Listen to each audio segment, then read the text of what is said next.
wasteland's breath, cliff edges pierce the sky ahead. You grip the wheel, I trace the path, rope coils loose, a silent thread. Beyond the cliff, our weights combine, tie the knot alone, a truth defined. We're tangled ropes, we're breaking free, a common ground, a separate sea. Enough, enough.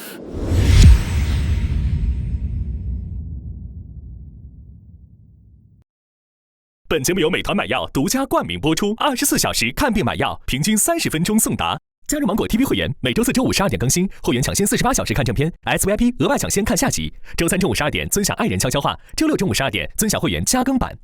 进入智能电视应用中心，打开芒果 TV 电视端，大屏4K 更清晰。华为用户升级到鸿蒙5.1，参与鸿蒙有礼免费领取芒果 TV 会员，抢先看《再见爱人》第5季。再见容易，再见很难。大家好，这里是《再见爱人》第5季。本节目由美团买药独家冠名播出。在这儿，我们感谢美团买药对我们节目的大力支持。大家好，我们是催更团，今天是最终抉择，好紧张哦，好期待啊！很多朋友打开第1集的时候就已经想看到最后1集了，对不对？真的。上一期呢，我们也做了一些大胆的预测，甚至是有一位朋友放出了狠话。真的，如果知画下车了，我绝对接受不了。你是话下车，胡老师先说。真的不要下车好吗？不要下车。上车是为了下车，下车是为了上车。好，我们再跟大家复习一下《再见爱人》最终抉择的规则。男女嘉宾乘坐2台房车抵达抉择公路，在沙漏漏完之前呢，他们将慎重地做出最后的决定。下车则代表继续这段关系，不下车呢，代表这段关系就此止步。在整个抉择过程当中呢，男女嘉宾是互相看不到对方的，也不会知道对方的决定。那么到底是再见爱人还是再见爱人？答案即将揭晓。哇，准备好了吗 Yeah， 好了，那我们一起来看看今天的最终抉择。好紧张。噔噔噔噔。本节目由美团买药独家冠名播出，24小时看病买药，平均30分钟送达。本节目由999感冒灵赞助播出，爱人先爱己，暖暖在乎你。本节目由华莱士赞助播出，全鸡汉堡就是配，爱人共享好滋味。本节目由爱他美领益赞助播出，超400倍母源自护菌。蹲现场，10点半开场，用动感地带芒果卡重逢热爱，直达现场。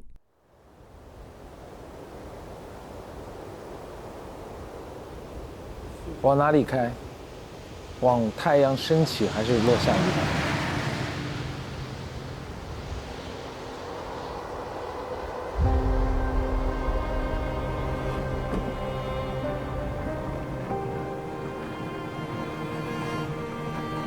我教了他8年了，教了这么久都不懂，他还是要继续教吗？哦，这是开始。哦，这是开始。情感的争吵好像陷入了一种奇怪的漩涡，双方都很累。我们现在所在的地方呢，是在呼伦湖边的白崖。今年我们之所以选择这个地方作为开场，是因为各位的感情或者婚姻，在过去曾经多次行至悬崖边缘。第1次会面，向前一步有可能会坠落深渊，往后一步有可能会置身于迷茫的荒原。今天我们选择这里开场，其实也是想告诉大家，悬崖并不是绝境。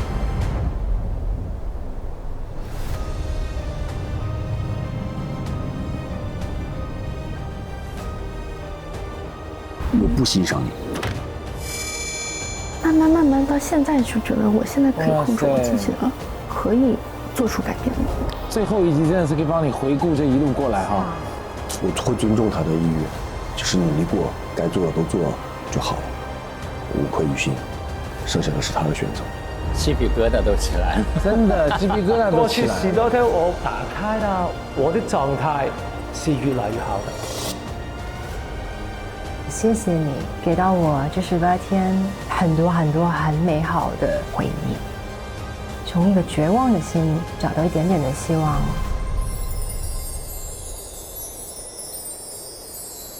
他们自己看应该都会觉得很感慨啊。对。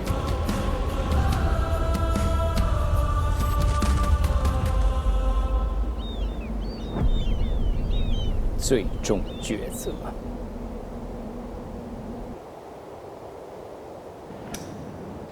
请在房车发动前做出抉择。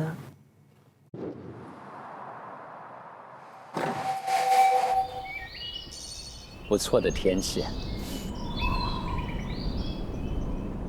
哎，我的心也砰砰跳，真的。一会儿的选择对我来说左右为难。可能从5天前我就已经在想应该怎么选，每天都其实心里没有一个正确的答案，想不明白。但到了现在今天你没得逃了，你必须要选了。感觉每天没有睡好哎。昨天可能纠结了一夜吧。做抉择还是很痛苦的一件事情。感觉哭过了。对啊，眼睛好肿。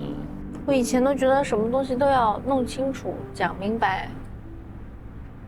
但刚刚一个事情吧，就因为我的隐形眼镜，我睡觉把它摘掉了。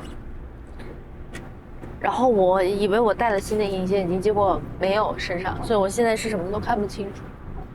我什么都看不清楚的时候，我就比如说去上洗手间，我就觉得好像突然间要求就变低了，因为我看不清楚。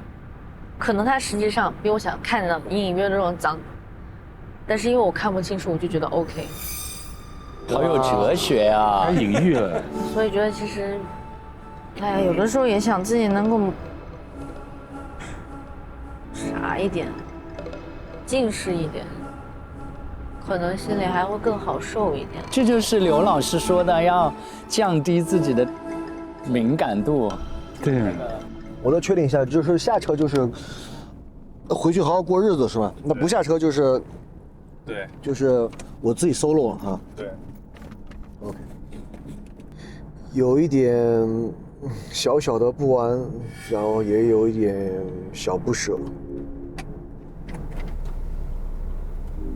不安在，就是我还是不确定他到底，我没有100%的把握了。会不会下车？但是有些东西呢，我觉得做好自己该做的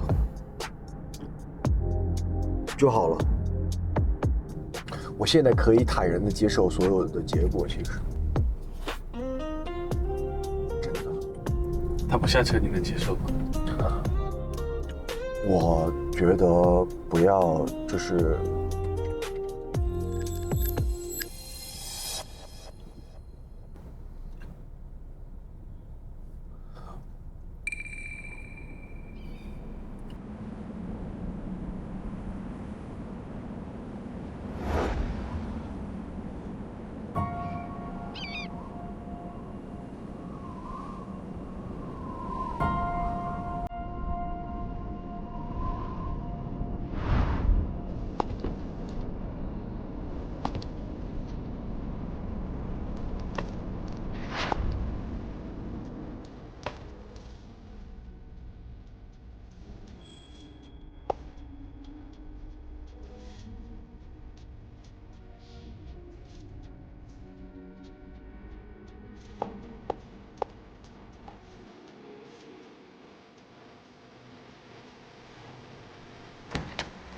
哇，马上就要开始了，好紧张啊！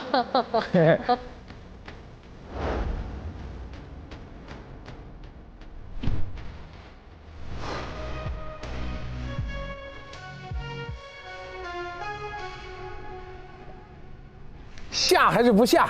哇哇哇哦！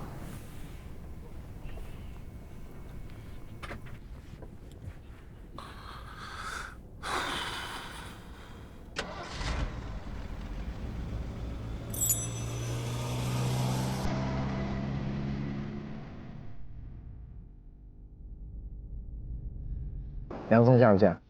都下。梁松肯定下。我这个下车说白了，我不想说它只是一个仪式，当下走一走，所以我还是希望尊重我在这里面做出的决定以及任何一个表现。我要真下车，那我肯定是真的想要好好过。那如果说我不下车，那肯定我真的是有想法。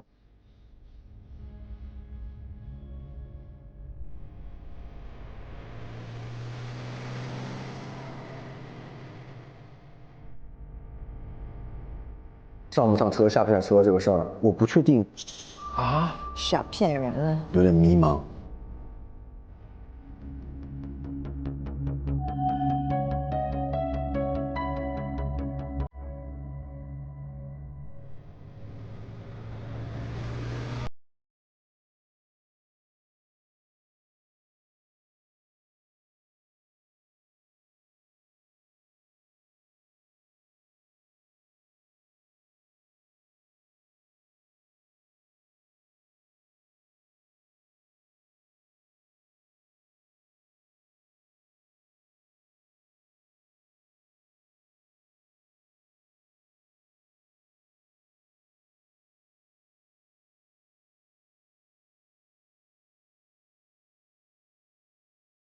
用不了吗？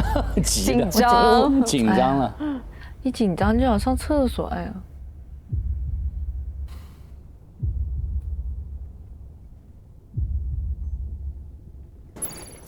哦，来了，哦，下楼。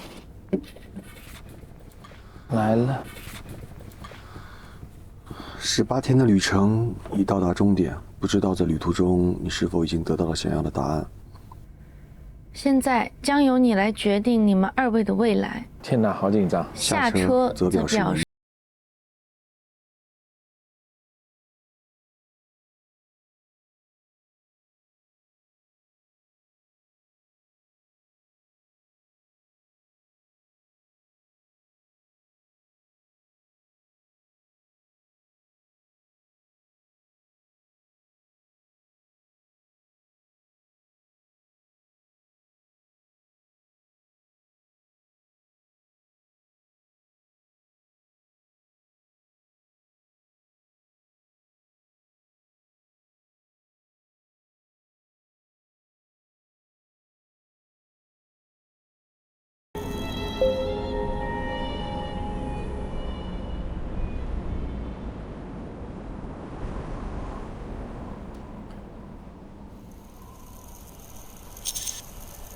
我们其实在一起也4年的时间，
次眼泪，这么多次的争吵，就换了一个这个的话，我觉得那也太不值当了。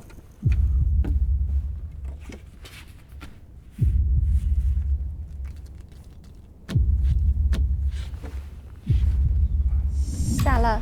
要下车吗？ I gotta chase my life, I'm chasing my love。哦。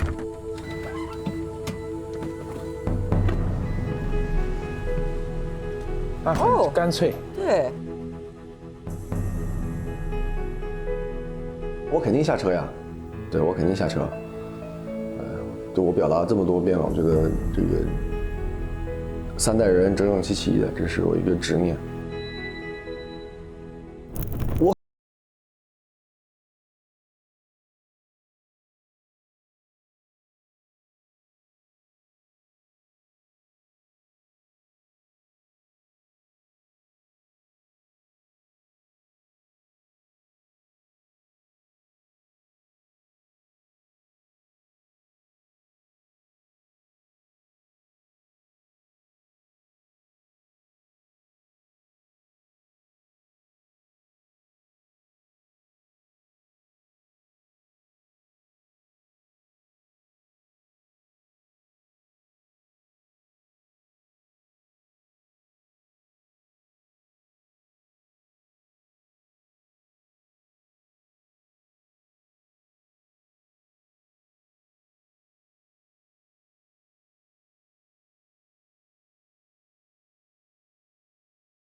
不管怎么说，人家给你生了3个这么可爱的大宝贝儿，这所有的问题在这个面前其实都不值一提。谢谢你 ，bro， 你好像真的听进去了，你好像是真心的。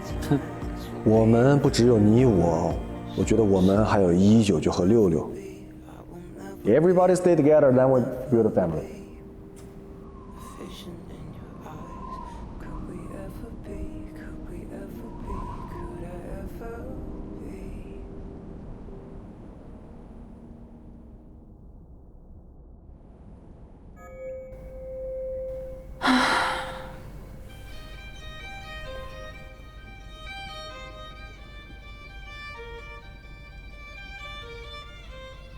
你从开始到现在，你一直说你变，你确实变了，你处理问题的方式变了，但你的深层，我们的根本问题，你都没有去触碰它，你都没有去发掘它，谈何改变呢？所以在你心里。”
众所周知的孬种。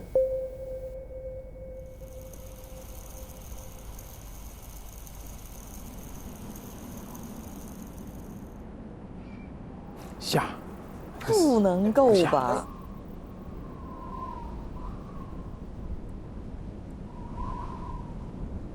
我希望他下车。对，我们还是回去好好慢慢磨。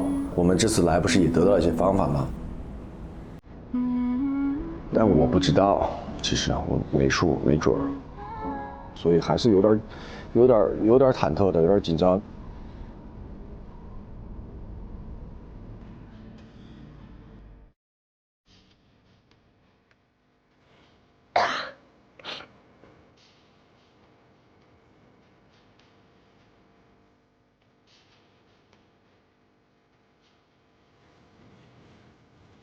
确实很纠结，他对我是有不好的地方，但是他仍然还是有很多对我好的地方，而且他确实也有爱我的表现，我们快乐的回忆，那些东西我也很难去割舍。唉，纠结。小豆豆，哇，啊，幾可愛嘅你，小豆，你在哪兒？我在车上化妆啊。他真的很黏哎。小豆，抱下。确实都能理解，都理解。小豆 ，Hammy， 小豆，咋？小豆，小豆，给你调头巾。还记得了，吃一堑长一智了是吧？哎呦，那个大虫子，我好害怕，我不想走睡了。来，我背着你。拉下来打个蝴蝶结。哇哦 ，Yes sir。Give me a hand, please。让我们放下这一切。还是很浪漫的呀，这两个人。对呀，多爱呀。对呀。I'm sorry。哎呀！小豆，小豆，飞起来，飞起来！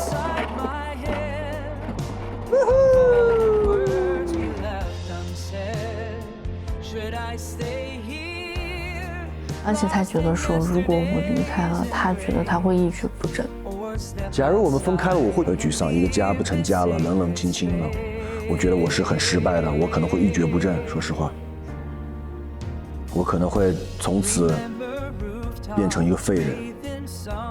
我没那么无所谓的啊，没了你无所谓的啊。我坚持了这么久的东西，我吃了这么多苦的东西，如果那一瞬间没有了 ，man， 我会告诉你，我会比全世界人更崩溃。我不知道我会干一些什么事情。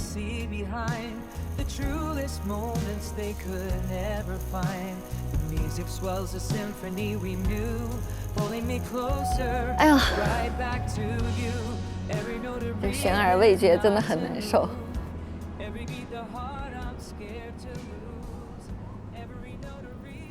这应该悬念不大吧？对。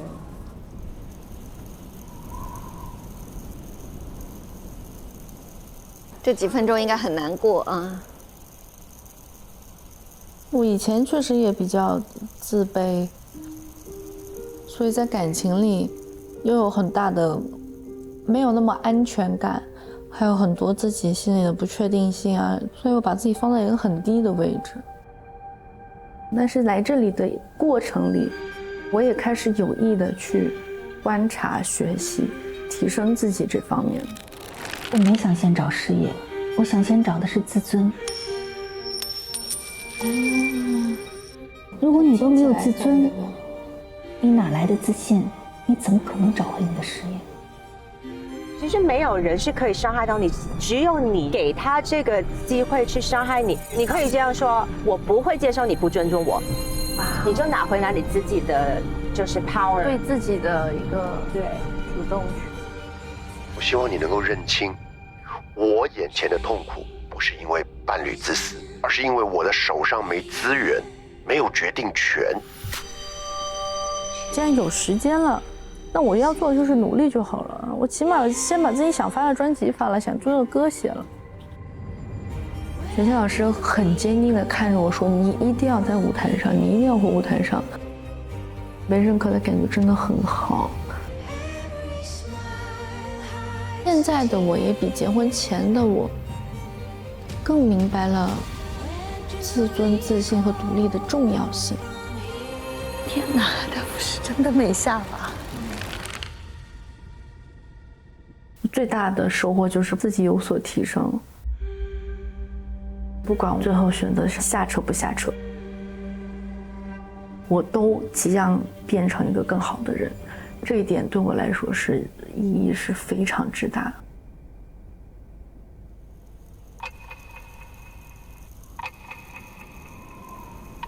我觉得他有点慌了，我有一点不敢相信。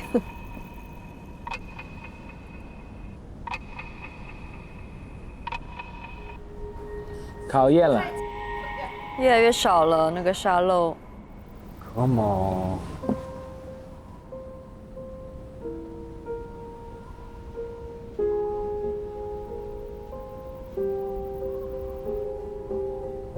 他后边反复有跟我提过，怎么样我就不下车了，怎么样我就不下车了。就是我还是有点担心他到底会不会下车。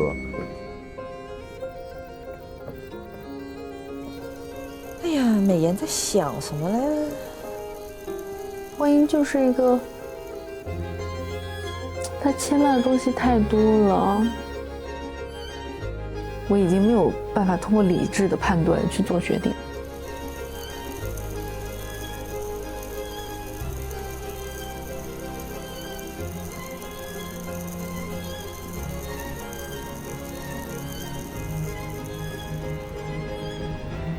不是这么玩的吧？都没车来啊，下不下车也得有个车来的嘛。快流完了耶！漏了，哦。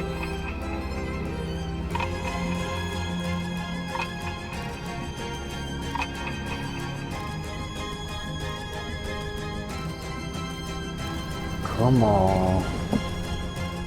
哇！哦 no！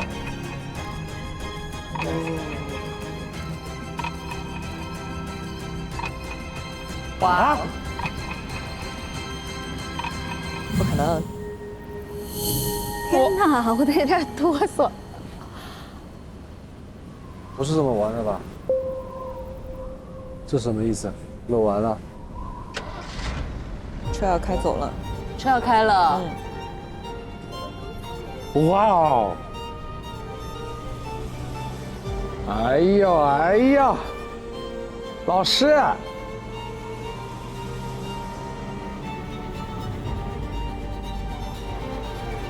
哦，是真的吗？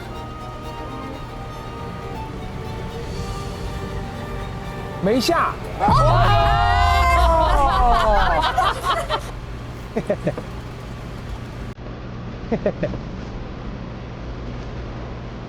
意料之中。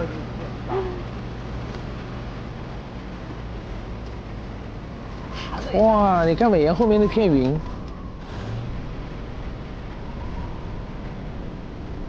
怎么上个脸呢？哇，梁松好开心。对，他刚刚他担心了一下，可能是。叫小豆的时候永远都是最好。哎呀，以后在他们家只能使用甜言蜜语。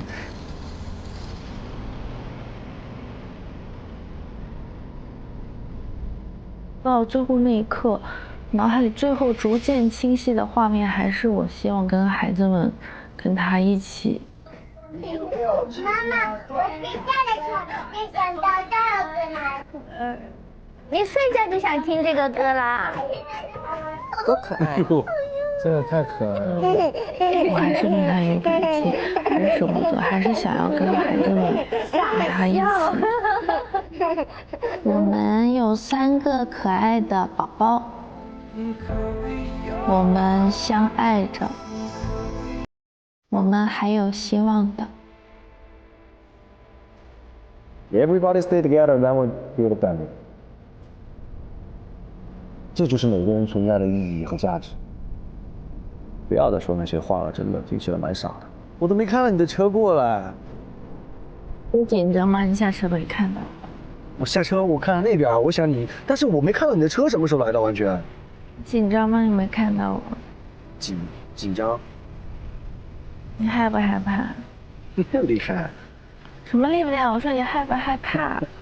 厉不厉害？厉害。你害不害怕？害怕啊！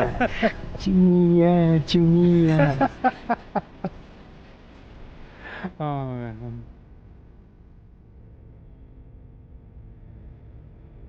我们重新好好开始我们的婚姻，好吧？那你要做的还有很多。哦耶！你有信心吗？你别这么严肃嘛，哇！搞得下车下得很不情愿是吗？不情愿是吗？是有很多委屈，不想下车来的是吧？很纠结。我其实不想下车，我知道看起来我一定很窝囊。没有啊，就是我也能想到各种各样的声音。希望你能更强大。我也知道我自己在面对着一个什么样的关系，但是我可能依然会用这种自欺欺人的方式。因为软弱，现在的我依然软弱。就是自己的内里呀、内核呀、经济呀，你的所有东西组成你这个人的东西啊，都不够全面。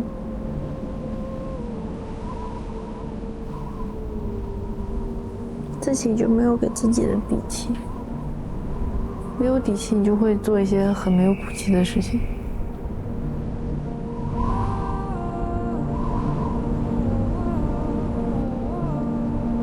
太冷了，冷了。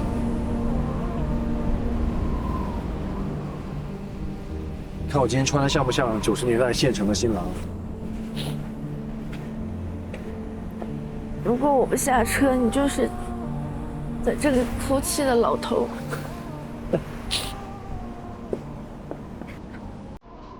哎，你穿这个蛮好看的还，是吧？我穿的真的很像那个县城的新郎。胡老师的歌。对呀，摘一束漂亮的小花花吧。哇，这个花真的好漂亮哦。好听。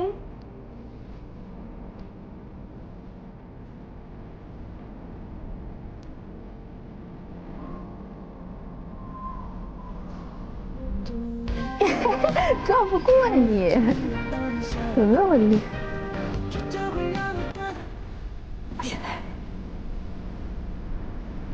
你很适合穿这种小旗袍啊。手工假装。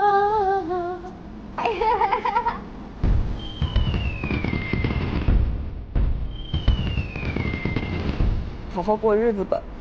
真的。别吵了，别吵了，别吵了。苏菲，你希望你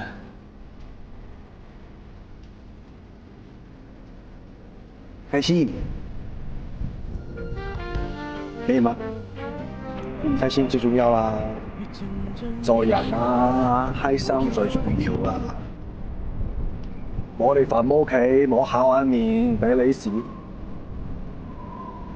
你后来学会那个了吗？学会什么？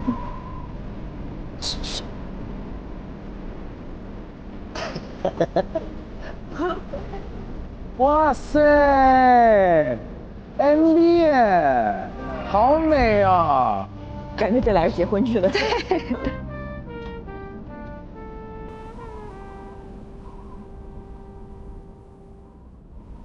我们将有机会看到对方在这18天里面的日记本。太炸了！要看吗？直接给我上个王炸哦！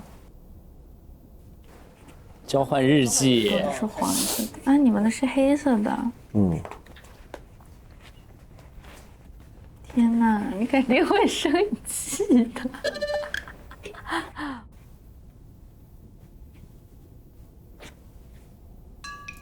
梁松怎么还留胡子了？是在那等出来的吗？我感觉很憔悴。你想想那一刻多煎熬。5分钟长出来的。我就感觉这个是一个负能量日记本，负能量日记本，就是你真的会忽略掉美好的事情啊！我在上面真的没有看到太多的开心。我着重还是写的就是关于一些感情上的思考，没写那么全。但确实看了你，那个，你确实阳光。天冷穿衣服，这种天不要光腿。后面一天跟我说的，已经4天没睡在一起了，有点不习惯，想抱抱你。这是他平时根本不可能开口说出来的话。真的吗？4年半了，第一次顺畅的沟通，相信我们会好起来的。Love you more today。想对我说的话，这日记里写老好了。他要是当面给我念出来就完了，但他当面他就是不这么说。你看，那以后就写日记呗。对他俩就应该每天交日报。Sorry， 没有实质的行为，在你被烫之后，下次我会用心解决好需求，因为我觉得你不大严重，需要的可能是情绪关怀，而不是解决问题。这个方面我还需要加强理解。就当面把这个讲出来给我，我老开心了。他其实就需要这些啊。是。你知道为什么吗？为什么你不当面说？我永远在说出第一句话之后，然后你就炸了，后续的东西就来了，我就遭不住。但你这第一句话我也没印象，你有对我当面说呀？来了又来了，插嘴这个坏习惯我意识到了，以后我不这么干。我保持一个赤诚之心，我每次想要说的时候，你就直接给我一个那种点，我就走远了，直接。对，你就这样跟我说话，你看，你就这样子对我说呀。我可以啊，你 OK， 我不说那些，行，我知道了。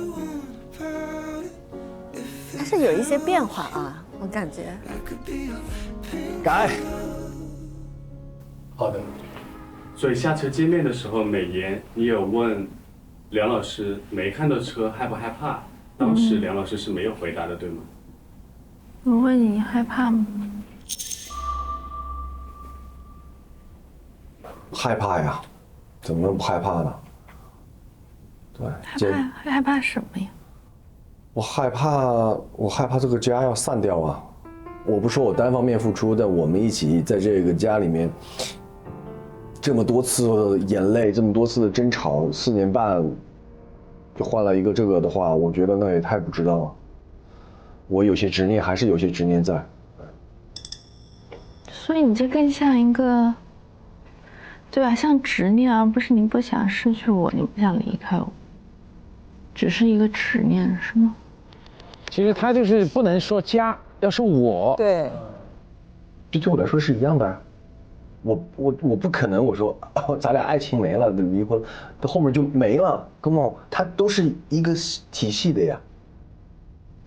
听不太懂。家包含我还不行，要只有我在家前面，我的问题很简单，我要为我的问题很简单，就是你在不在乎我？我当然在乎了。谢谢。对。但是这18天里，甚至就是就表现而言，你的行为表现而言，你根本就是不爱我的。哎呦，好好过日子吧。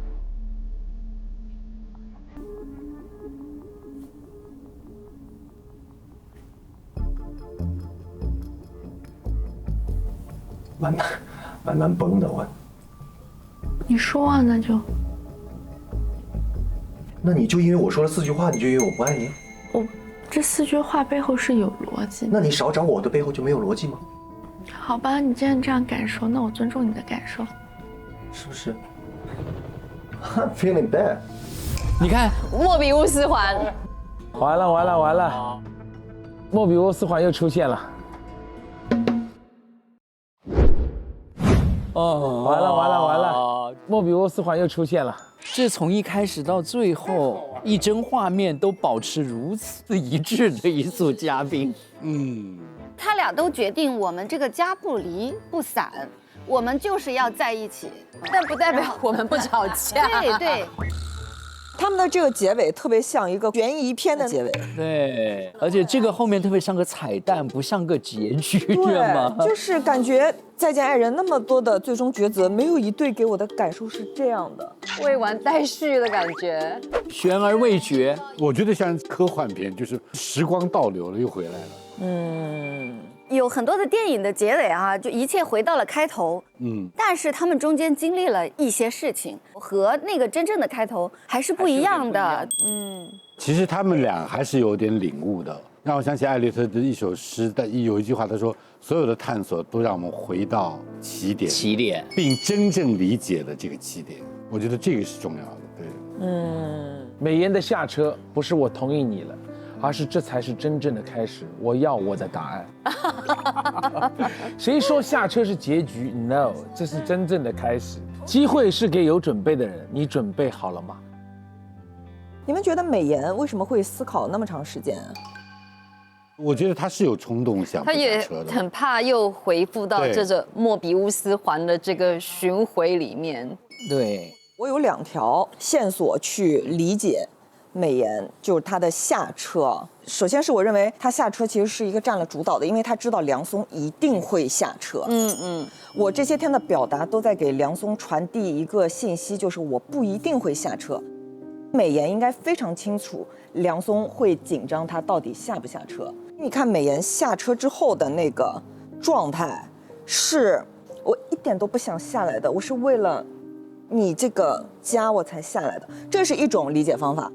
还有一种理解方法就比较偏向美颜自己说的，就是我虽然不想下车，但是由于我太爱你，我忍下了我的委屈。就他自己说的是什么？没有底气，所以没有骨气。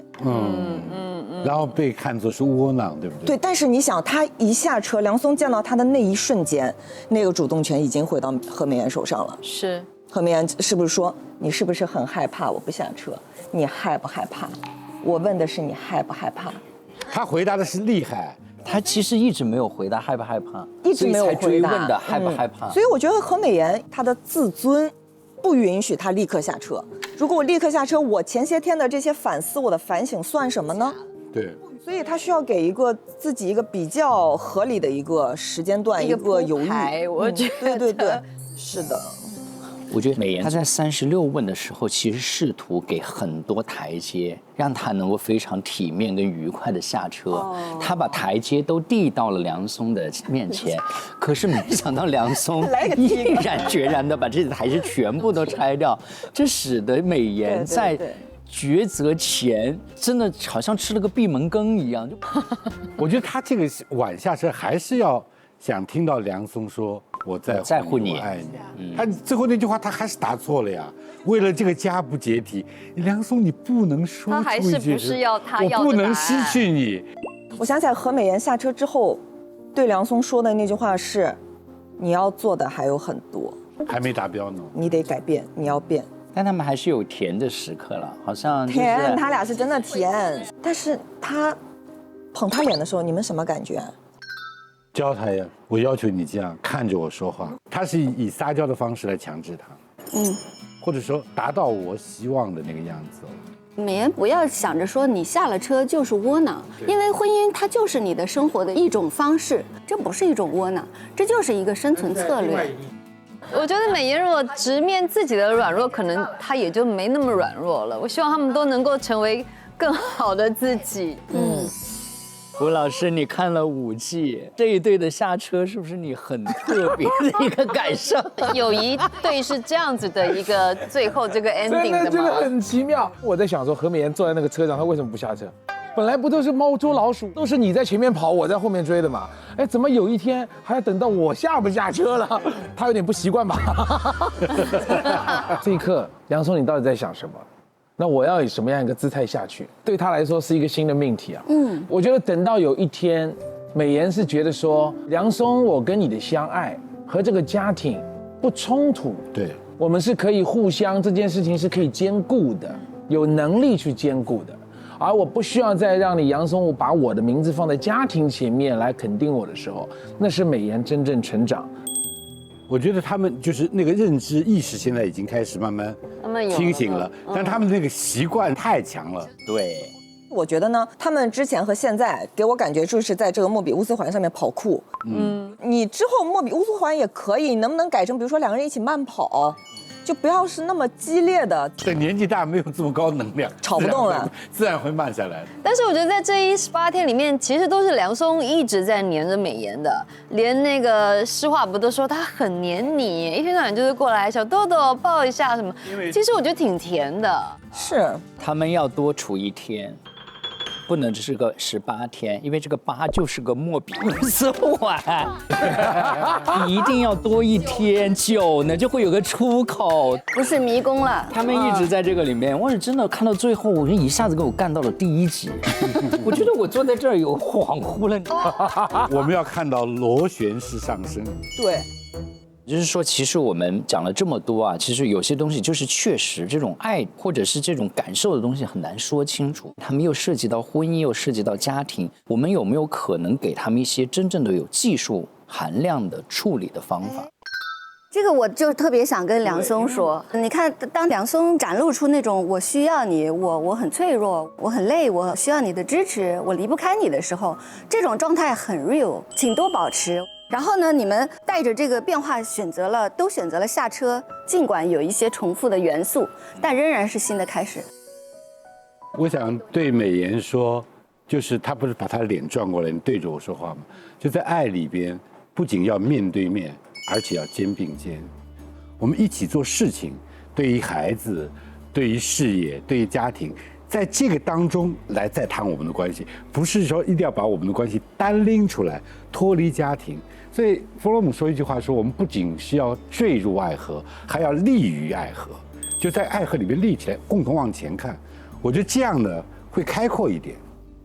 我是觉得整个的这一段最终抉择，美妍最开心的是拿到她笔记本，看到了一些其实梁松写出来的话，所以就学着说出来嘛。我觉得这个不难的呀。其实就是因为你找到自己的事儿了，找到自己的事儿干了，所以就是你需要的不仅仅是一个人给你的爱和肯定和安全感，你需要全方位自己去拓宽你的领域、你的安全感、你的等等的。其实我倒觉得他这一次就是下车，他是带着他的一点自尊跟自信来回到这个战场的。我觉得他可能觉得他有输得起的底气，真好。然后想要让这一切重新开始，对啊，因为以前他可能比较没有底气，然后觉得没有自信，也没有认同。对，但我觉得他现在，我最差就是离婚，但愿意再赌一把。我还是希望他们能好。胡老师，我是一点都不担心他们，就是我觉得他们的人生其实还是很幸福的。可能当他们哪一天真的遇到事情而没有人兜底了，两个人必须要面对面来解决问题了，我觉得这个时候可能更加相爱了，知道对方的重要性了。所以我有一种感觉，就是其实他们其实挺恩爱的，而我觉得那种感受，可能我们觉得他们在莫比乌斯环的吵架，可能也是他们的相处方式。可能莫比乌斯环就是适合他们俩的，就是适合这个沟通方式了。而且莫比乌斯环是永恒，爱是永恒。永远不会离开了，多好啊！没有结束，永远没有结束了。吵吵闹闹也就一辈子。今天你看起来这个年纪是这样，等到如果60岁、70岁、80岁，他的体力还没有下降，还可以这样吵的时候，哇，那好幸福，很幸福，好恩爱哦。两个人在舞台上都是非常有才华，是，美妍唱歌很有发光的。对。我觉得这种状况也可能是在一种特殊的情况下，事业停滞不前，对，互相的焦点都在一个负能量的情绪里面。对，我觉得就是节目播出了，我相信生活的重心开始慢慢的转移，然后会变开阔起来。我们送上最衷心的祝福，好不好？好，好了，接下来我们来看看 Anson 跟诗画这一组，好不好？他们的最终抉择，来吧。期待。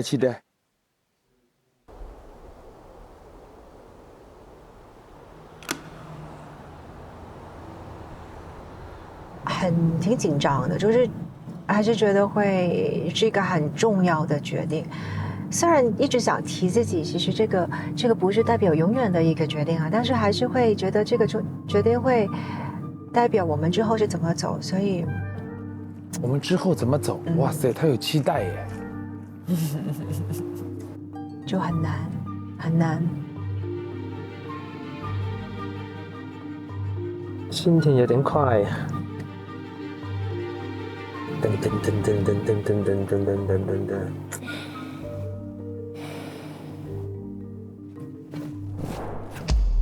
来了，有解法。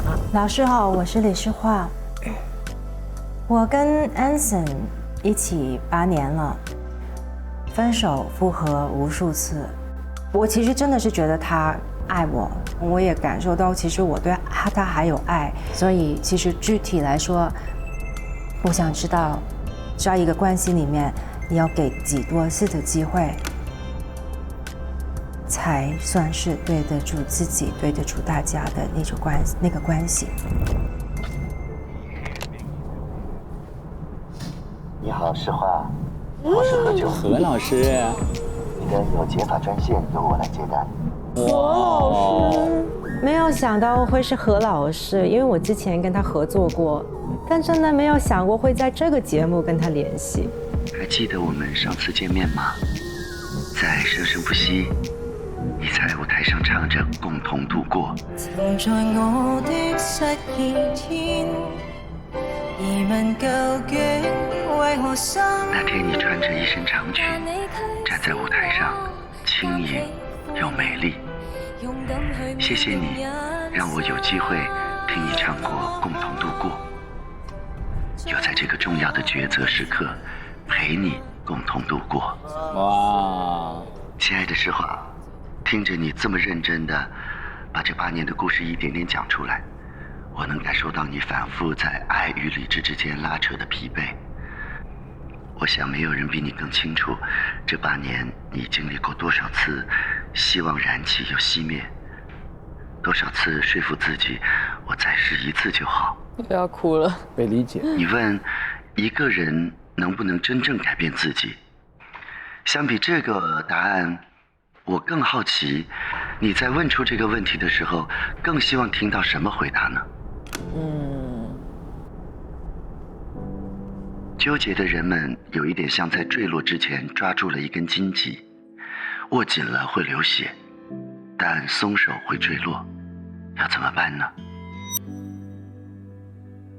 這一刻或許你也有點在埋怨自己，為什麼我還看不清？為什麼我還會反覆的猶豫？我究竟什麼時候才能做出正確的選擇呢？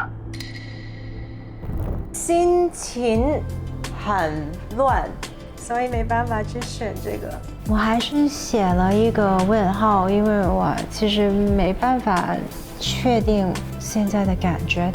我兩個都填了，因為我覺得有點亂，真的很亂。我的心情很亂，有2個刀在打架，有個天使，有個魔鬼，有個雷暴，所以我兩邊好像一直在打。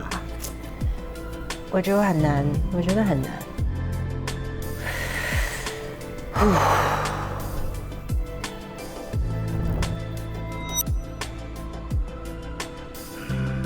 比起這個困境，我好像更心疼這個需要求助才能夠確定心意的你。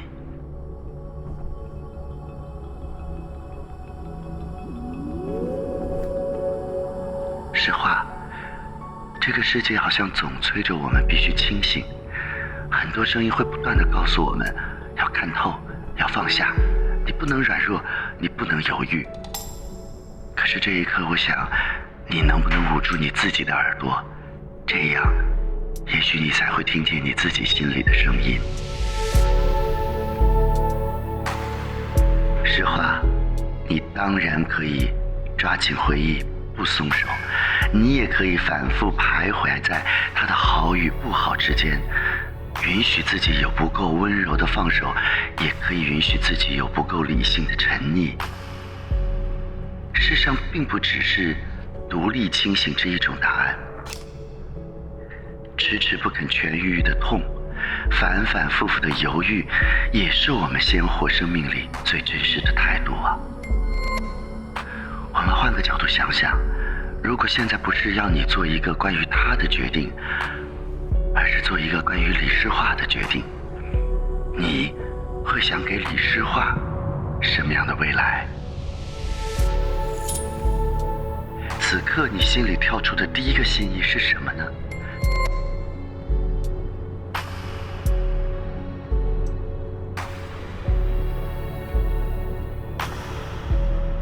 诗画，你永远不必调整自己的标准和期待，就按你的心去选吧。你选择他，他就是对的；你选择放下，放下就是对的。对，关乎你的人生，谁能为你定义一个标准的答案呢？是的。此刻能让你快乐的选择，就是好选择。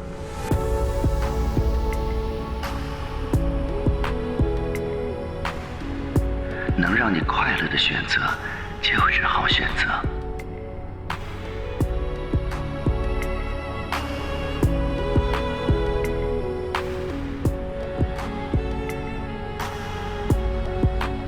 好了，你的有解法专线即将结束，但我想你人生的解法才刚刚开始。实话，祝你接下来的旅程能找到自己真正想要的答案。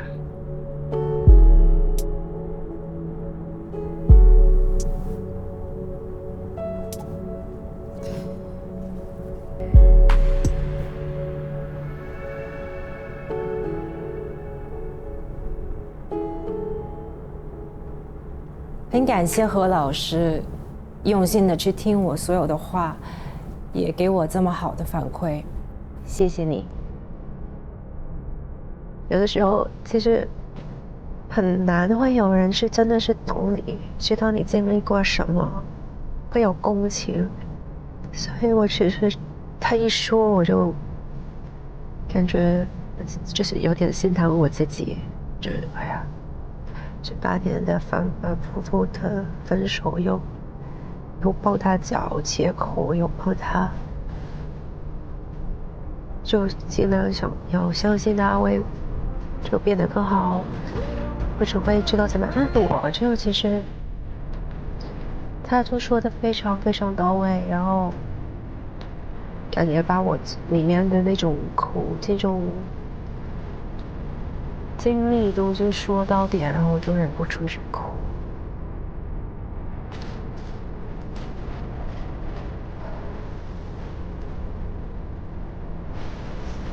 我很感谢他这个录音，我觉得其实原来有人懂你。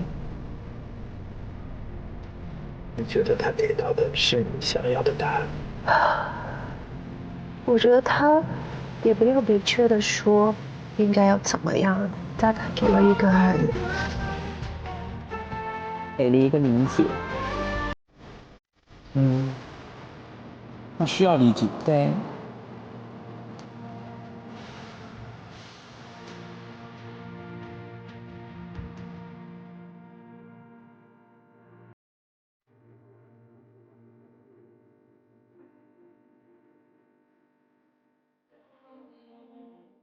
I will carry nothing but my love for you.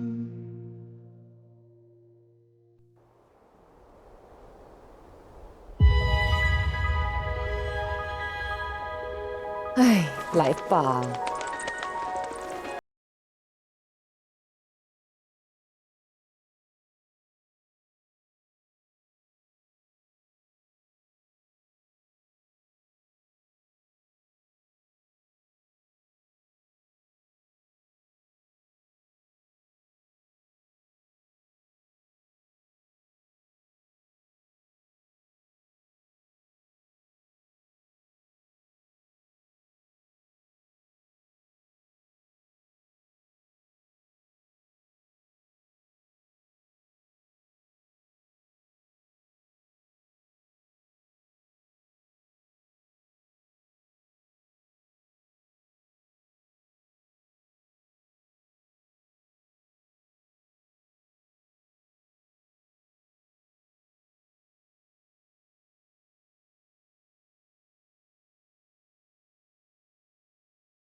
来吧，妹妹。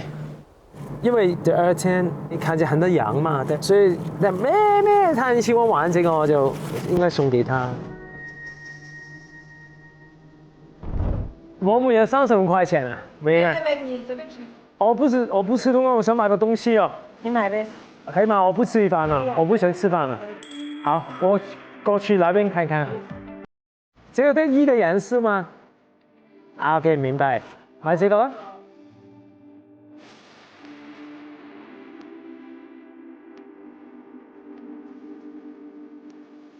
好，我帮你打个框，送给他。OK， 我们准备好了。走，我们准备好了。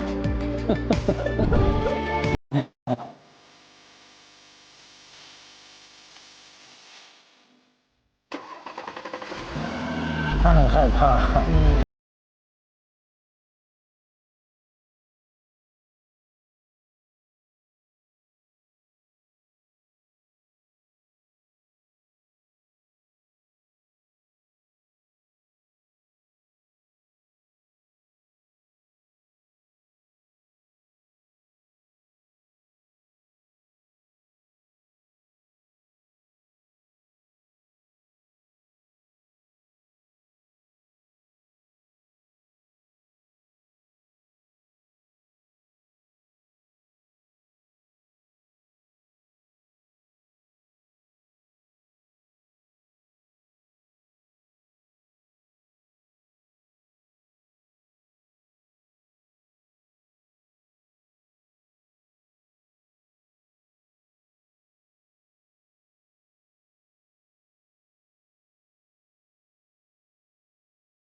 18天的旅程已经到达终点了，不知道在旅途中，你是否已经得到了想要的答案？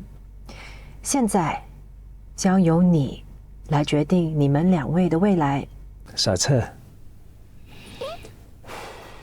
这表示你愿意从事这段关系。一步下车，则表示你希望这段关系就此止步。当你面前的沙漏完，这个房车就会发动，请在房车发动前做出决定。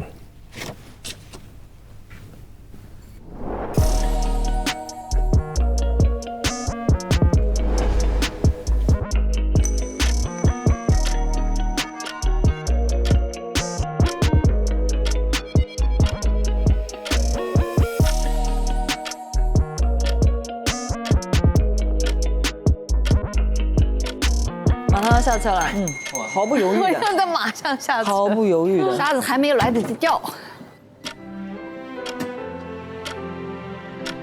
就已经有决定了。对。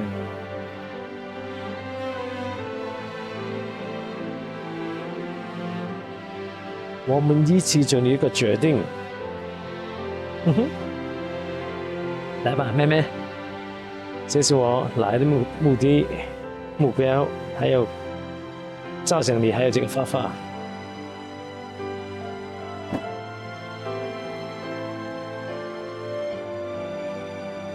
当我能做什么都做了。对。只能等了。我这次的最终目标是希望跟他能再来一次，因为我现在都是依赖他，这个从来没变。嗨。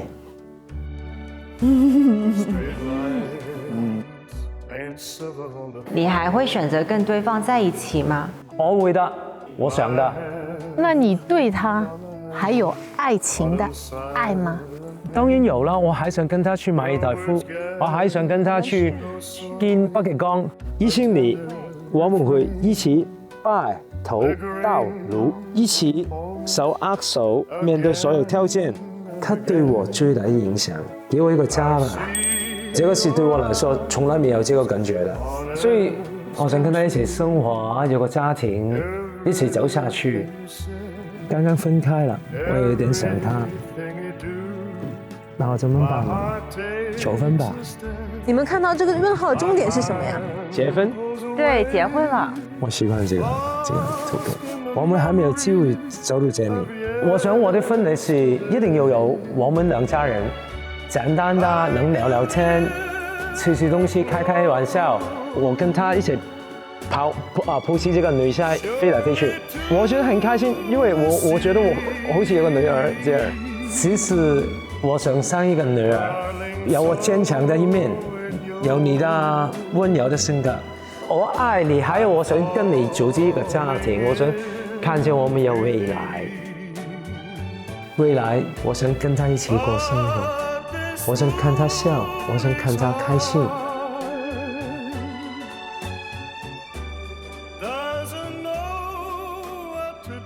過去我很多不懂，但我經歷18天，每一天的不同的活動啊，讓我明白跟愛人溝通是很重要的。你能做到的事兒，你就是不去做，你不重要，重要的這個人就跑了。這個最重要啦。你的重心。係最重要。我覺得佢係要去了解自己嘅屋企係咩？咩叫自己屋企啊？真係屬於自己嘅屋企。你首先把時間規劃一下，把多一些的時間給他，即係放多點時間給他，跟他多聊，多溝通。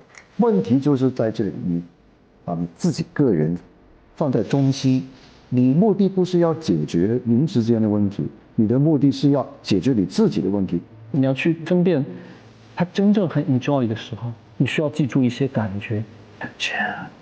現在過去18天吧，我有一點點的改變。我知道怎麼去理解他，怎麼去愛他。他生氣了，我從來都不知道他為什麼，所以他過去8年就忍很多。我不是不想做好，只是我做得不準確，還有不同的角度來做，有時我太急了。有些說話我說出來了，不應該這樣說。希望明年我們可以再多一些旅行啊，同時跟你一起做更多你喜歡的事情。我很關心你的身體，我不想你生病。那天我給他了，是我自己做的，我就告訴他。佢哋幫你俾錢㗎？我自己給的。哇，你隻腳好似厲害咗一點點喎。小心啊！誒，送給你的，還3層炸彈。哦，送給你的，拜。Love you. I miss you. I love you. 我其實想說的是，我愛你，不論什麼情況。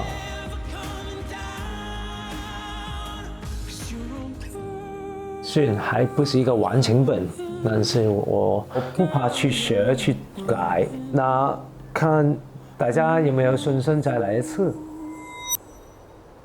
當我能做什麼都做了，能做什麼都做了。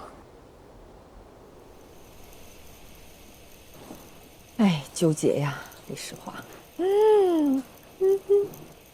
情緒很亂，理性還有感性方面兩邊都在打架的時候，其實我情緒可能會亂。這前8年一些生活的小細節，覺得挺甜的。我們16年開始的，他第一次見我，坐在我旁邊，然後我跟他說話，他反而是躲開我，他就很害羞，我就反而是覺得這個人蠻有趣。然後那一年沒有說哦，你可以做我女朋友，沒有這些，就是很自然的去一起的。頭1、2年是我愛的比他愛我多，我就跟他一起享受他想做的事，看球賽啊，做運動啊，爬山啊，支持他做他想做的事情。沒看過這些。晚上我會放一些堅果類的東西在冰箱裡，然後我可能會貼一個字條在那個門，他拿完了他就会回我一个字条，觉得好可爱。然后每一次我是有什么活动，他都会拉我的家人、他的家人、朋友全都过来支持我，非常感动的。这个好甜啊！对。然后19年就是一个订婚日期嘛，我们去了夏威夷，然后我们去潜水，他很怕，我想要他在鲨鱼面前求婚，因为我希望见证人是鲨鱼，然后我们就在浮潜的状态上，他就帮我戴上我的戒指。反正8年很长。有一家我们很喜欢吃的粉，他可能看到就会发给我，让我想起我们那一刻。我希望你可以记得我们一起去旅游的开心时光，我们去 Lake Tahoe。然后在山就是滑雪停下来，然后在那个山上就做那个 push up。是他走，不是我走。他叫我去做 push up， 但我觉得很开心。我们这个感情是很 special， 很甜蜜的，所以其实有点不舍得。很多的美好啊。对啊，8年。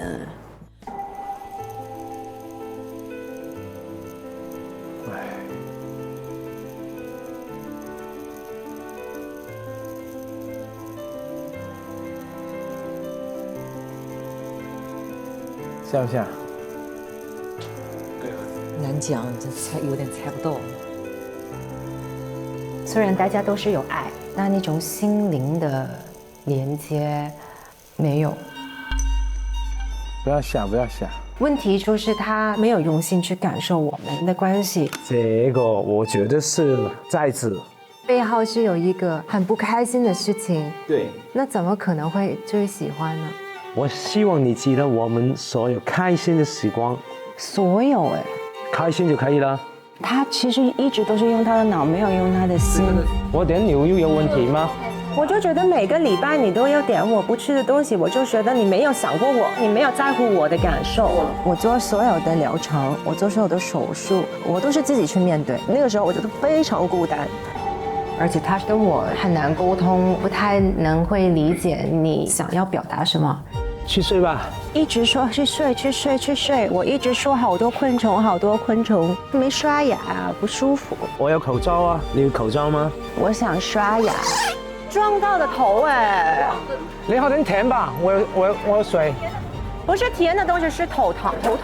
因为你说我要改，我要这么说了8年了，你累吗？其实我不累的，我8年前比现在我身体更好。我是说我了解你，就算我们没有很多见面，但我还是会留意你。我看到你所有的东西，我会知道你喜欢什么，不喜欢什么。哦，你还有看我东西的，我们分开 OK。他每一次说对不起，然后希望可以改，一直都没有做到。其实我要的东西真的很简单，真诚。很开心哎。这个是我不对，完全不对。我做错很多事情，你这么说都是不对的。我承认的，那个时候我知道我错着呢，很难受，真的很难受。所以我们一直走下去的话，肯定也是变成一个循环，我也会觉得很孤独。他说他改变了，我也不知道他能坚持多久。应该还是不像。如果他不像 Anson 会不会跟着车跑？有可能哦。这个路程中，我一直想让他打开自己的壳，现在没有，我就一直逼他，我就会心疼他。其实，好人啊。我要是他妈妈丈母娘哈，我坚决不让我女儿嫁给你。8年都没醒悟过来，有几个8年的人生？你是个笨蛋。你不是第一个先跟我说的，过去几天。所以其实安森最对不起的人是他自己，最对不起的人是他自己。他肯定会很难受，因为他那些缺点也不是说他想是这样，他也没办法控制。但有的时候我们还会笑，我觉得有点心疼，我觉得有点难受。因为他是一个工作方面是非常厉害的一个人，但到这个地方的时候，他变成一个傻瓜。很难受的，但他没有觉得难受。所以最难摸得痛的、看得痛的人，其实真的是他。我觉得我做的东西是为他好，但是谁说你做的东西是对的？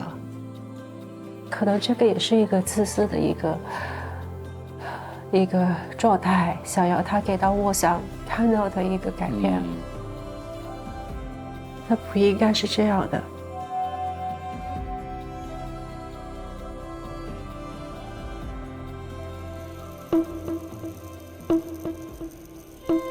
所以很纠结，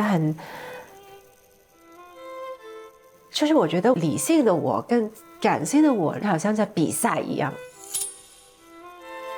感性的我让我觉得我想给我们一个机会，其实我很不舍得，就还是会有遗憾。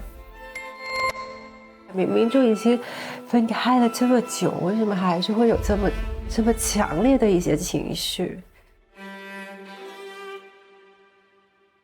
但是理性会告诉你，给这个人的机会就是打开一个门，让我又重新再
会好一点。不下了吧？不下。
上车了，车开了。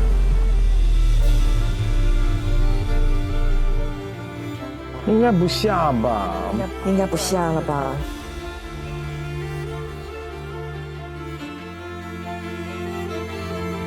我想见他，非常想见他。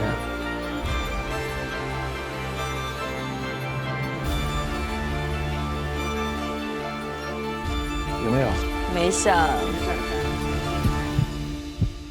吓死了！嗨！啊！嗨！胡老师冷静，胡老师冷静。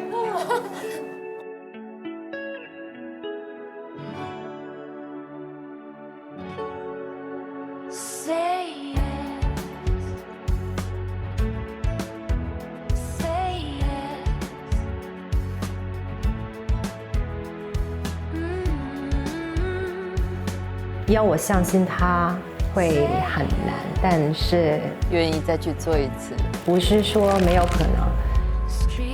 哎呦，我的天哪！他给到我这18天，从一个绝望的心就找到一点点的希望。对我来说很重要的一个点，可以说服到理性的我。我希望你记得我工作前出门里面。他希望我记得爱的感觉。我看到他能感受到的时候，我觉得挺有希望的。他跟我说他喜欢大象，所以我就叫这个画家加一个大象在他的头，加一个他喜欢的花，牡丹花。我没有想象过他原来是可以描述这么多东西出来，没有想过他可以这么形容的这么细节，所以我觉得有点意外，我会给10分。我觉得他怕了，但他还是做，非常感动，特别开心。好敏感啊！我有敏感有高喎，我去那个啊，这个很好的，擦皮肤咬啊痕啊。啊，谢谢。我觉得他尽力了，我觉得他真的是尽力，反正是起码有希望，这个希望对人来说是非常重要。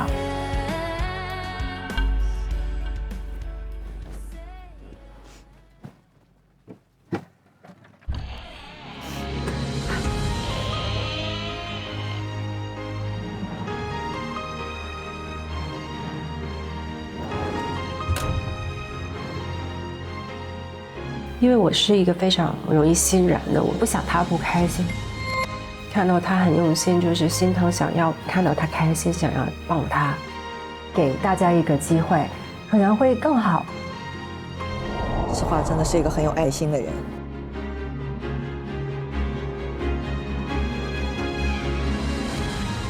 嗨，你笑得像个孩子一样。他们俩笑得都很开心。哦，他笑得好开心哦！哎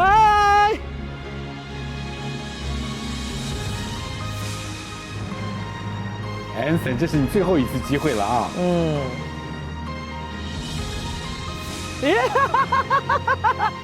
哎，送给你的这个。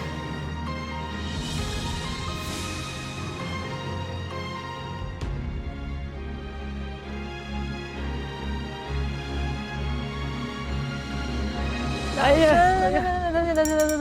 送给你的 ，Thank you。哎呀，唱住咩咩？我要攞上。很難嘅。哇，好凍啊！啊？超凍。我俾你啦。唔好你。所謂啦。點解咁凍嘅？你會唔會凍啊？呢個。呢個幾錢買㗎？哦，這個故事很搞笑。我們中午吃飯，每人有35塊錢。哦。那我不吃飯，我就買了這個，這個是40塊錢，他都給我。他都給你啊？對，這個花是我剛剛等的時候看見的。哦，在這兒嗎？不，在外面。哦。我下來去想，其實想要就跟你說一句話，就是我想說，我想要對不起。啊？啊？因为我觉得这段时间我没所谓的，没有。我觉得这段时间我一直逼得你就是一直逼你，就是还有问你问题也问得很尖锐了，可能你会觉得很难受。不重要啊，应该的。因为我觉得我们这么绝望，我希望你可以给我起码有一小点的希望。这个我懂。所以我下来是因为有一个那么小点的希望，但这个不代表我们马上这一刻就。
好了，我们要走了，要走下去，继续走下去。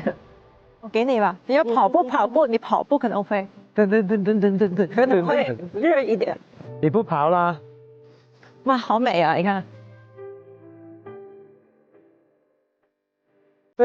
两个男生都把那个外套给女生。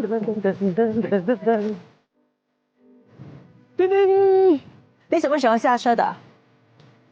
你想知道？对啊，你猜吧。你一来就下车了是吧？我一读完这个，一反转就下来了。你为什么太冷了？你因为到最后才下来。我不冷太冷了。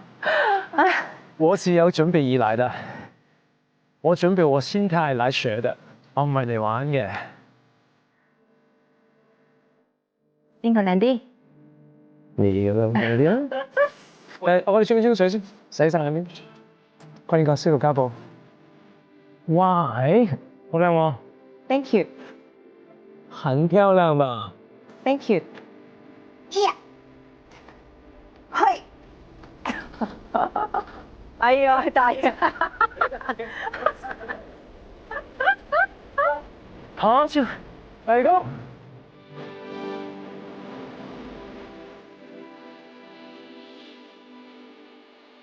你快！哎呀，謝謝。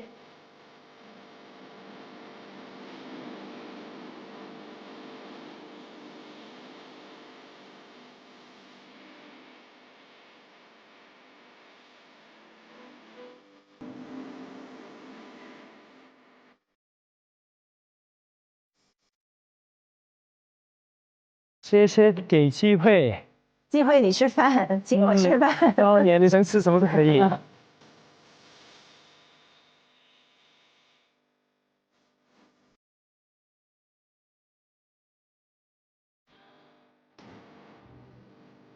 来吧，来了，拜拜。他都没有。喜欢吗？喜欢啊，因为我们这个旅程就是养很多羊，看到他拿着那个这个挺可爱的，真的是。这么多动物，他肯定喜欢的，拍给他看看。你们好，内蒙 ，I love 内蒙。Hello， 重获新生啊！你们好，谢谢你们，让我们来这里。哎，有点。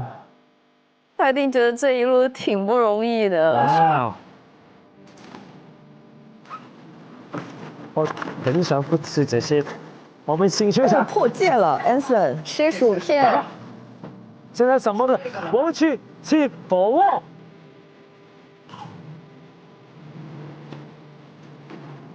很多开始都吃了。他庆祝，今天太高兴了，真的开心了，太开心了，好感动啊！我们吃完它，怎么高兴？很好吃的，说到就做到。那只差没有开瓶酒了。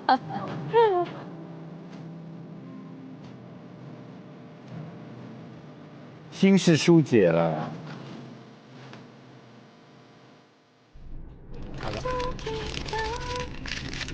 哇哦，喜欢的。这个对他来说真的破戒，吃了一整包薯片。李诗画车重建最后一次被踩，打个板。现在的心情怎么样？下车这个决定，真的是大家都更开心。是真的开心，真的。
你们双方会交换你们这18天的日记，看看对方每天都在日记里写了一些什么。啊，好啊，好，我期待你写什么，我知道我写什么的。Anson 每天都是马哈喽马哈喽马哈喽。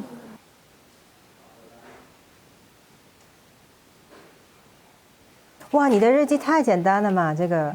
对呀。你发生什么事情你都没有说。我还是学。好开心，他问候我，这就是他的日记啊。他的日记是好开心，他问候我。今天发生什么事情都不知道。我今天非常开心，我今天非常开心，我今天这个不是了，今天非常开心，有3天都是我今天非常开心，你每天都非常开心。对啊，我觉得这个感觉是这样就这样哦。啊，你喜欢这个 coffee， 我写你一个字条，可是我不是自己写给你了，当然我有心写给你。你写给很多人啊？对啊，你演他们都有啊，他们在睡觉。我误会了。不，我写给你是用爱人的角度，我写给他们是朋友的态度。所有工作人员都有那个字条。不，内容是不同的，每个人不同嘛，出发点不同，但心意是一样的。OK。那真的好周到的哦，好善良的。哦哇，他觉得很惨啊！第一天我们被罚了，我就低分，但是他还是说给我一次机会，下次做好一点。谢谢你啊。哇，这个是赞我的，他觉得我应该打开我自己多一点，但是我都有问题的，比如说在关系里面。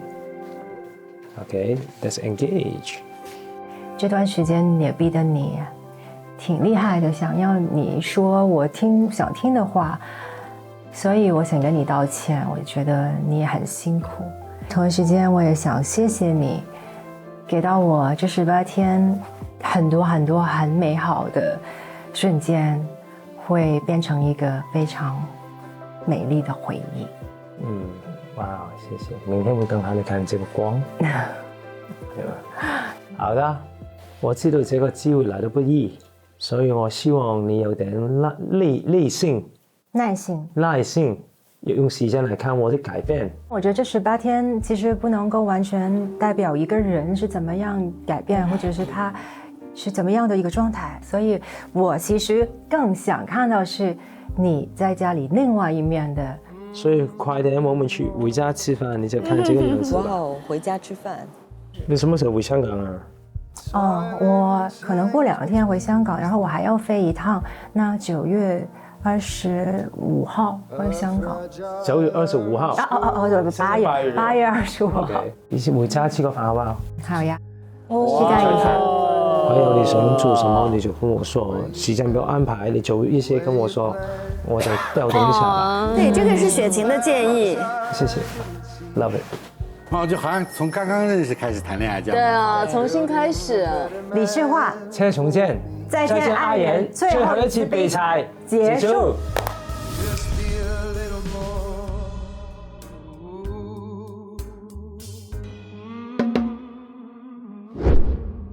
哇，怎么样？下车了。下车了。何老师冷静，冷静一点。只要你们幸福，我们观察室的嘉宾的脸算什么？真的。但是他们下车的时候，2个人的笑容，我看的还是很动容的。对，很真诚。对，是发自内心的那个快乐。尤其是听到何老师那个建议，对吧？那个有解法，因为何老师那个有解法，其实就是希望诗画是尊重自己。让自己快乐才是最重要的。那何老师那个讲的对，就是哪怕你犹豫，也完全是正当的，就是倾听你自己内心的声音。反正只要是你的选择，就是对的。但他想要的就是要我怎么选择，所以他并不严格是给出了一个答案，但是实际上是没有人能给出这个答案的。对，是的。他说你要快乐的选择就是好选择。我当时想，就是2个选择都不快乐呀，就好像没有指向。但是我现在觉得可能有，果然这个选择是2个都在笑的。何老师说：“你选择他，他就是对的。对，如果你选择放下，放下就是对的。对。我本来是这么理解的，你要让你的选择变得更快乐，而不是说你选那个更快乐的选择。但是现在我觉得正着理解、反着理解都可以，都是这个选择。我觉得李诗画那么聪明的人，不需要别人给他做选择。我觉得何老师的这个有解法的出现，更多的是给李诗画一种理解，一种陪伴。我甚至觉得共情。李诗画最后在车上又打开何老师的有解法，我觉得就是一种陪伴。对，他其实做了一个非常明智的选择，他是下来了，但是做了一个限制，说我们并不说就开始恢复了。所以他下车并不代表他愿意复合，就没有说正式复合了，就回到让我们再开始，从一个小的希望开始。我觉得这个他是深思熟虑，就起码是愿意往前走的。所以这两个女生的下车，美颜跟诗画的下车都有点像，是下了车又像是有所保留。是，我觉得他们两个下车都不是在选择对方，而是选择再给自己一次机会。就是我是觉得诗画的下车没有什么成本，而不下车反而有成本。如果说我不下车，它代表一个态度的坚决，就是要对 Anson 讲的是再见了。那他内心可能会有一些愧疚感，他是要花力气去做的，他是一个很痛的决定。但是他如果下车，他讲的事情是，这就是我，反正你能接受就接受，你不能接受就不接受。他其实没有太多的改变，接下去就是看你 Anson 能不能做到我要的。就是我的感受是这样，所以接下去真的就是看这段感情 Anson 到底能够怎么做。我注意一个细节，他其实下来有准备2颗鸡蛋给 Anson。对，那是不是他早就已经想好？对。这18天，我们一直说的是李诗画想看 Anson 在这18天里面的改变，但我觉得改变大的是李诗画在这18天里面的改变。李诗画从18天的第1天起，可是想的是我不是要来不跟他复合的，对，我被他伤的太多了，我不相信他。但18天我愿意再给他一次机会。李诗画才是那个改变最多的人。但这个改变也是有外因的，是那个 Anson 的坚定和无条件的爱。是8年不是短的时间。李诗画一定是想起了很多 Anson 的好。他这个下车，他要直面这个之前所有的挣扎，重新来过，这是很勇敢的，也很仗义。然后我也想祝贺 Anson， 果然他的斗志不息，再一次的帮他达成了他想要的结果。Anson 有一句话说的蛮挺拔的，他说，给人一个机会也是给自己一个机会。他认为，如果我们幸福，不是给我恩赐，是给我们2个，是给我们的。对，祝贺他心想事成。也谢谢所有的观众朋友们陪我们一起共度了这18天，对3个月的时间，一直陪我们看啊，然后跟我们共情啊。那么我们来也了解一下催更团的各位，这3个月陪着他们一起走过这18天哈，那感觉是怎么样的？每个人来分享一下吧。首先好奇怪是，我是不认识其中任何一个人的嘛。但是到最后他们要选择的时候，好像心里会悬着，很关心，像是自己家的这个亲人或者是非常熟悉的朋友一样。对，比关心我们自己朋友的感情还要关心。因为他们袒露的比较多嘛。我觉得我对最后的这个结果我还是挺开心的，我还是希望他们2对都能够各自得到幸福。不管怎么样，就从这中间。一定会有学习跟成长，我都是为了更好的未来。这一季的这个嘉宾跟往年真的很不一样。我其实还蛮好奇，夫妻之间还有多少各种各样的问题，就是在我们的现实生活中，我们还没有非常具体的去看见、去讨论。还是为现在的这2对开心，我希望他们越来越好吧。对，我最后看到何老师出现，那有解法。真的就是简称叫和解哈，我就感觉真的有时候就是需要和解自洽，爱就是复杂的有遗憾的，但是哪怕一点点也足以让我奔向你，这就是我的感觉。对，我觉得他们这18天挺难的。我相信那些投入的去 follow 这个节目的观众也不容易。只要投入感情，你就会很累。这一切这么难，我们干嘛要费这么大的力气去追寻它、讨论它、理解它？因为亲密就是很难，爱就是很难。因为这一切它就是又难又值得。我是觉得这一季的这个嘉宾们呢，在这个过程中就是都获得了很多，然后我们的情绪也被大家带着一起起起伏伏。最大的感受就是希望在过程中的所有的犹豫不决，都可以变成你们未来的坚定。都是希望说找到那个自己内心最真实的、最坚固的答案。然后也希望每一个人都可以爱对方、爱自己的同时，不冲突、不矛盾，能够找到那个彼此的幸福。说得好。我们要特别谢谢我们的嘉宾们，就把自己的这个故事拿出来分享。其实这个很不容易的。是的，是的，是的，是的。谢谢谢谢，谢谢催更团的朋友们，给自己鼓鼓掌吧。更重要的是，谢谢我们的网友们、观众朋友们。那谢谢你们陪着我们这3个月，让我们一起感受到了更多的力量、更多的爱。谢谢大家，谢谢。再见容易，再见很难。第5季《再见爱人》到这儿就跟大家说再见了。我们有缘，下一季再见。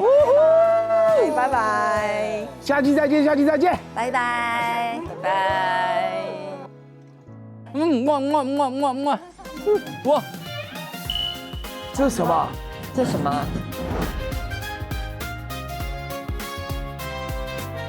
歡迎收睇 Mango News， 我係主播李思華。哇！我猜到了，雞皮疙瘩起來了。他們來了。一則特別新聞報導，據本台獨家消息，《再見愛人》第5季嘅4位嘉賓，今日已經順利抵達長沙。據知情人士透露，4位嘉賓嘅精神狀態良好，情緒穩定。作為觀察者，將要直面4位當事人。而家就等我哋連線前方記者李維嘉。嘉哥你好。Hello。首先采访一下啪啪打脸的郭老师，希望你们可以非常非常好，这样。毕竟马上要见面了，我们讲话还是有点体面。我其实真的蛮想知道，这么大的悬念，都快哭了。开心的哭还是伤心的哭？开心的哭，特别为你们感到高兴。尴尬的哭。我们迫不及待的跟你们见面，敢不敢？敢不敢？《再见爱人》第5季，爱人团和催更团的正面交锋即将展开，我们会一直关注现场的情况，并为您带来后续报道。我是李诗画，感谢收看 Mango News， 更多精彩内容稍后继续。Ladies and gentlemen， 欢迎大家来到2025《再见爱人》的红白。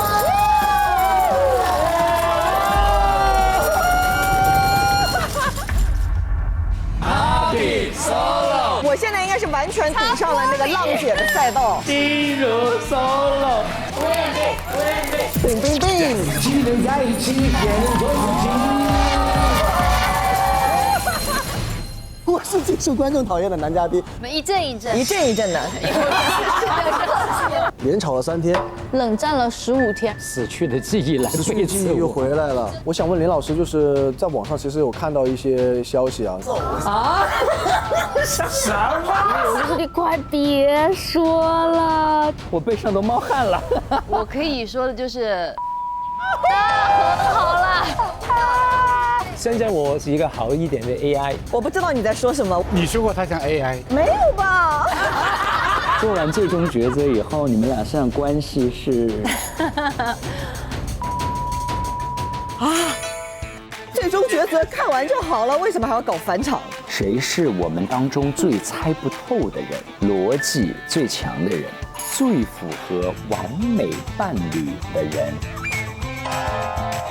我觉得他很温柔啊，我觉得他对于爱情有自己的见解。我们都soul mate了，还用骑吗？你什么都投给 Papi 的，你不要吃醋。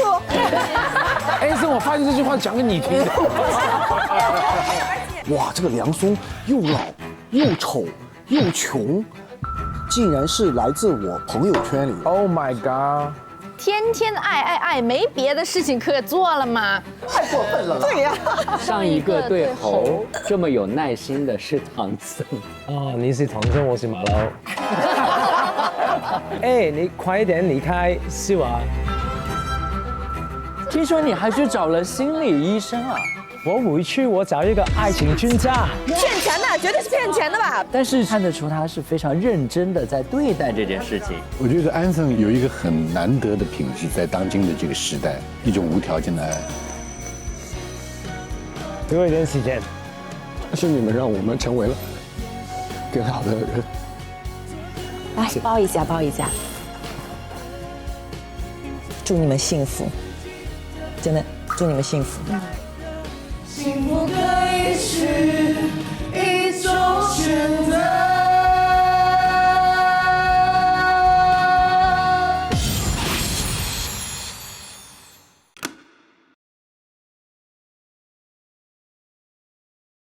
再见爱人官方微博联合微博8个领域发起了再见爱人微博观察团的跨越讨论主题活动，众多微博领域大 V 博主发布了文化、情感、女性、星座、心理、健康等多视角的追踪心得与亲密关系洞察，一起来看看吧。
更多精彩内容尽在新浪娱乐微博综艺新浪综艺，上微博参与再见爱人微博观察团话题讨论，分享你的观点，和微博网友一起边看边聊。上微博搜索再见爱人话题页，解锁更多节目精彩幕后花絮。打开百度网盘，搜索再见爱人5，独家高清物料全盘掌握。